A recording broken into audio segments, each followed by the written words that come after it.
Kuasa hukum tersangka kasus mega korupsi izin usaha pengelolaan IUP tambang batubara nantang penyidik Pirsus Kejati Sumsel untuk serius dalami adanya tersangka anyar.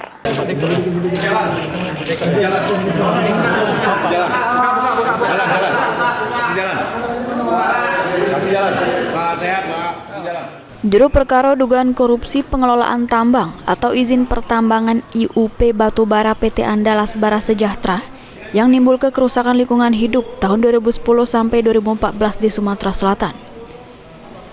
Kemarin 6 saksi yang merupakan tersangka juru perkara ini diperiksa oleh tim penyidik Pirsus Kejati Sumsel. Menanggapi hal tersebut, tim kuasa hukum tersangka 2 dari 6 tersangka, yakni Budiman sama Gusnadi, yang merupakan petinggi PT Bara Sentra Sejahtera, PT Andalas Bara. Rizal Samsur mengungkapkan, kalau ada potensi tersangka lainnya juru kasus dugaan korupsi ini, karena menurut keterangan kliennya yang merupakan tersangka juru perkara ini, berputarnya duit itu banyak di kontraktor. Oleh karena itu, pihaknya minta sama penyidik untuk dalami potensi tersangka yang lain. Ditambah ke Rizal, selain itu dari pihak birokrasi pemerintahan, pertambangan tidak lepas dengan izin yang dikeluarkan oleh pemerintah. Sehingga pihaknya menganggap penanganan di hulu belum maksimal yang dijadikan tersangka oleh pihak kejaksaan selaku penyidiknya.